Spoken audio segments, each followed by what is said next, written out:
சங்கீதம் 14.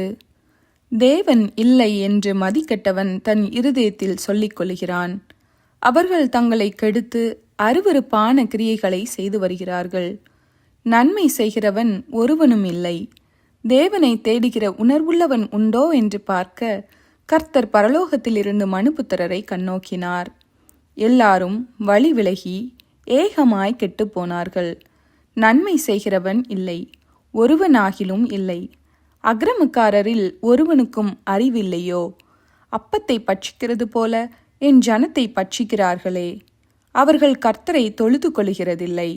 அங்கே அவர்கள் மிகவும் பயந்தார்கள். தேவன் நீதிமானுடைய சந்ததியோடே இருக்கிறாரே.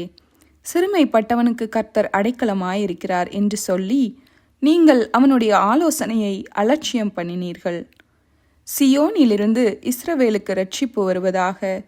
கர்த்தர் தம்முடைய ஜனத்தின் சிறையிருப்பை திருப்பும்போது யாக்கோபுக்கு களிப்பும் இஸ்ரவேலுக்கு மகிழ்ச்சியும் உண்டாகும்.